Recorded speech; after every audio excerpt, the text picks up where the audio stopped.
Hello everyone, আসসালামু আলাইকুম। কেমন আছো তোমরা সবাই? আশা করছি ভালো আছো। তো আজকে আমি তোমাদেরকে দেখাবো মেহেদি পাতা দিয়ে কিভাবে হেয়ার প্যাক বানাবে। তো হেয়ার প্যাক বানানোর জন্য প্রথমে সকাল সকাল ঘুম থেকে উঠে যেতে হবে, আর এই যে এরকম একটা মেহেদি গাছ তোমাদেরকে লাগিয়ে নিতে হবে। আর যদি না থাকে তাহলে পাশের বাসার আন্টি থেকে বা আঙ্কেল যার বাড়িতে গাছ আছে তার থেকে নিয়ে নিবে। তো এই যে দেখতে পাচ্ছ আমাদের মেহেদি গাছে কত সুন্দর পাতা হয়েছে, আর সকাল সকাল পরিবেশটা কত সুন্দর, তাই না? সকাল সকাল ঘুম থেকে ওঠার অনেক বেনিফিট। স্নিগ্ধ হাওয়া, নিস্তব্ধ পরিবেশ আর সূর্য উদয়, কতই না সুন্দর। তো চলো দেরি না করে প্রসেস শুরু করা যাক। তখন প্রথমে আমি এখান থেকে কিছু পাতা ছিঁড়ে নেব। পাতা তোলাটা একটু কঠিন কাজ। তো এই যে আমি আমার পরিমাণ মতো পাতা তুলে নিয়েছি, ফ্রেশ মেহেদি পাতা।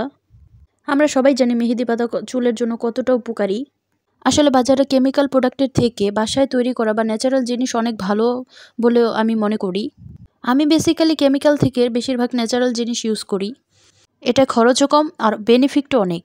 এই যে একটা টুটা ফুটা বা পাতিল নিয়ে নিবে, আর সেখানে এই পাতাগুলো ধুয়ে দিয়ে দিবে। আর এখানে এই ফলগুলোর নাম আমি জানি না, এগুলো মশলা এক পদের। এটা হচ্ছে বিরিয়ানিতেও দেয়। আর এই যে একটুখানি পেঁয়াজ নিয়ে নিয়েছি, এটাও দিয়ে দিব।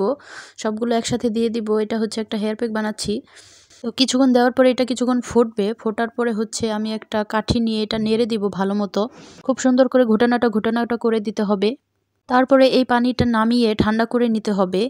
এই যে দেখতে পাচ্ছ আমি ঠান্ডা করে নিচ্ছি, আর এই পানিটা আলাদা করে ফেলবো। এই পানিটাও হচ্ছে খুব উপকারী। এটা তোমরা স্টক করে রাখতে পারবে ফ্রিজে অনেকদিন পর্যন্ত, আর এটা অনেকবার ইউজ করতে পারবে।